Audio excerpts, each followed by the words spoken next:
kasihilah musuhmu. Kalau kasihi sesama manusia, baru saya akan jawab gitu. Itu ada ajarannya. Tapi kalau di dalam ajaran agama Islam, kasihilah musuhmu, mati konyol kita. Mati konyol.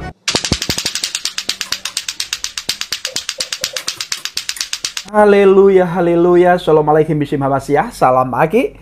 Aku kabarkan Injil keselamatan. Bapak Ibu dan Tuhan, ketemu lagi dengan saya Evangelis Avraham Effendi Usman. Bagaimana kabar Bapak Ibu semua? Tentu luar biasa. Nah saudaraku, bagaimana tanggapan Bapak Ibu setelah melihat cuplikan video tadi? Ya, bagaimana tanggapan saudara semua setelah melihat cuplikan video di awal tadi? Nah, ini semua dimulai saudara ketika saya bertanya kepada Yusuf PI, di mana dia mengaku dirinya seorang ustadz. Ya, hari-hari terakhir ini saudara, dia sangat suka membahas iman kekristenan. Yang ternyata saudaraku, bukan saja para mukallaf yang suka membahas Alkitab. Ustadz juga sangat banyak di antara mereka membahas iman kekristenan, membaca ayat Alkitab, lalu mereka tafsirkan menurut udelnya mereka. Setelah mereka tafsirkan, mereka framing, lalu mereka olok-olok itu firman Tuhan. Mereka hina, mereka tertawakan, mereka cemooh saudaraku. Nanti ketika kita jawab, mereka tidak terima dengan semua jawaban kita. Bahkan jawaban kita itu dianggap menistakan agama mereka. Ya, inilah saudaraku, agama saudara kita. Nah, tetapi hari-hari ini kita melihat Yusuf PI, kalau dia tidak membahas akan Alkitab, membahas akan kekristenan, channelnya sepi saudara. Channel Yusuf PI itu sangat sepi kalau dia tidak membahas murtadin, membahas para apologet, maupun membahas para pendeta. Apalagi kalau dia tidak menghina Alkitab, tidak mentafsirkan Alkitab, maka channelnya sepi seperti kuburan saudaraku. Ya, benar-benar sepi seperti kuburan. Tetapi dia pinter atau pandai dalam bertakiyah. Ya, pinter atau pandai dalam bertakiyah saudaraku. Dia selalu berkata, orang Kristen duluan yang memulai mengotak-ngatik agama ataupun iman ataupun kitab mereka. Padahal kita melihat semua dimulai dari mereka. Ya, karena mereka di sini mayoritas saudara, ya kita terima saja apapun perkataan mereka. Tetapi menyangkut iman, setiap mereka menghina iman kita, membelokkan iman kepercayaan kita, kita akan selalu berdiri di garis paling depan untuk menjawab, karena kita punya hak jawab. Nah, jangan nanti ketika bertanya balik terhadap iman, agama, kitab, kepercayaan, akidah mereka, semua kebakaran jenggot, lalu mendesak pihak yang berwajib untuk menangkap para apologet. Jangan lagi main hakim sendiri, ya. Jangan lagi main hakim sendiri. Serahkan semuanya kepada Tuhan. Katanya mengaku punya Tuhan.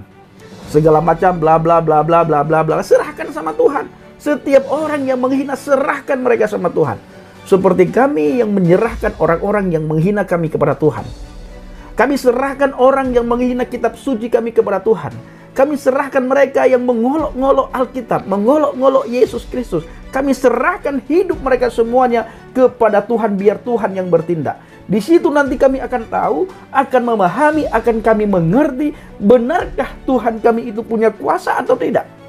Dan kita melihat, tanpa campur tangan manusia, setiap orang yang menghina Alkitab, menghina firman Tuhan, menghina Tuhan itu sendiri, semuanya mati konyol. Hidupnya semua hidupnya tidak karu-karuan. Nah, kenapa? Karena bertentangan dengan firman Tuhan dan mereka melawan Tuhan, maka Tuhanlah yang campur tangan. Baik saudaraku, saya akan menjawab dan akan memberikan pemahaman kepada Ustazul Al-Fadhil Al-Mukarram Ustadz Yusuf PI. Kasihilah musuhmu. Ini yang menjadi pertanyaan saya kepada Ustadz Yusuf PI. Dia tidak jawab saudaraku. Yusuf PI benar-benar tidak jawab apakah ada di ajaran mereka kasihilah musuhmu? Tidak dijawab. Artinya apa? Memang tidak ada ajaran kasihilah musuhmu. Yang ada apa? Gigi ganti gigi, mata ganti mata, tangan ganti tangan, fisik ganti fisik, nyawa ganti nyawa. Ini yang ada dan ini yang sering kita lihat. Ya, itu juga ada di dalam Alkitab. Maka kita bersyukur dengan datangnya, hadirnya Yeshua HaMashiach, Yesus Kristus, pribadi yang maha kasih, pribadi yang mengajarkan kepada kita hal-hal yang tidak mungkin bisa kita lakukan, tetapi karena itu Tuhan yang ajarkan. Firman Tuhan sendiri yang ajarkan, maka kita mampu melakukan. Seandainya bukan Tuhan sendiri yang mengajarkan, kita pun sama dengan mereka tidak mampu, saudaraku. Yusuf PI tadi sudah mengatakan, kalau kasihilah musuhmu, mati konyol kita. Itu kata Yusuf PI, mati konyol. Artinya Bapak Ibu, memang tidak ada kasihilah musuhmu di dalam iman agama kepercayaan si Yusuf PI. Hanya ada di dalam Alkitab, saudaraku, tertulis dengan jelas di Injil Matius 5 ayat yang ke-44, saudara. Begitu jelas, rapi tertulis, kasihilah musuhmu, doakan mereka yang menganiaya kamu. Di dalam iman si Yusuf PI, seandainya itu ada katanya, maka mati konyol kita. Mati konyol katanya. Tidak ada ajaran seperti itu. Hanya ada di dalam firman Tuhan. Hanya ada dalam Alkitab. Tuhan tidak mau terjadi pertumpahan darah setiap hari di bumi ini, saudaraku. Jangan ada pertumpahan darah. Artinya jangan sampai bunuh-membunuh. Kalau ada, bagaimana hubungannya dengan Tuhan? Orang itu berhadapan dengan Tuhan. Oleh karena penghakiman itu haknya Tuhan. Bila ada orang yang berani menghilangkan nyawa orang, seperti yang terjadi hari-hari ini Bapak Ibu, orang Kristen membunuh orang Kristen, di rumah orang Kristen yang bunuh orang Kristen, semua orang Kristen, saudaraku. Apa yang terjadi? Karena mereka tidak menerapkan hukum kasih, hukum pengampunan itu.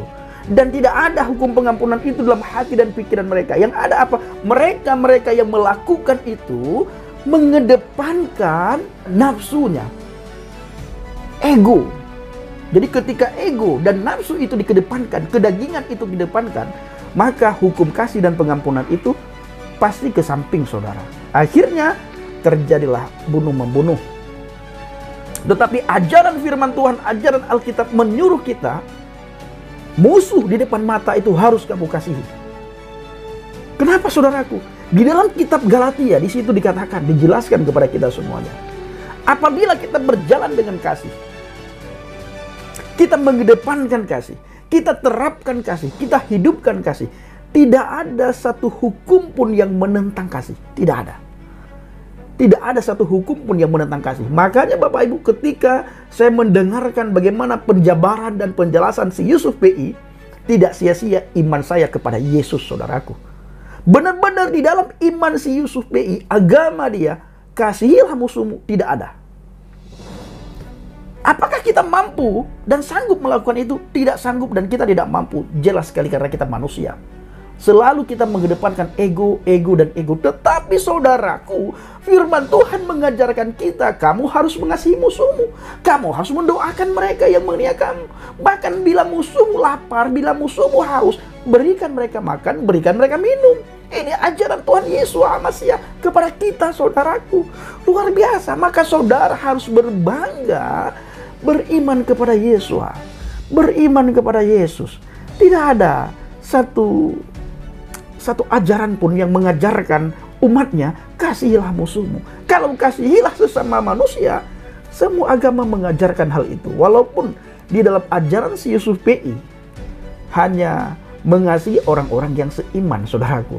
Di luar iman mereka, apabila ada orang yang memberikan salam, yang memberikan salam itu bukan orang yang seiman, seakidah, seagama denganmu, jangan jawab. Bahkan kita sering melihat, mendengar bagaimana ustadz-ustadz tertentu memberikan tausiah kepada jamaahnya di masjid, di jemaah tablek, di menasah, di balai-balai pengajian.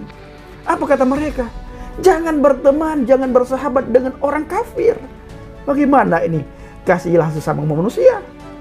Ya, Dia mengutip Bismillahirrahmanirrahim, dengan nama Allah yang Maha Pengasih lagi Maha Penyayang.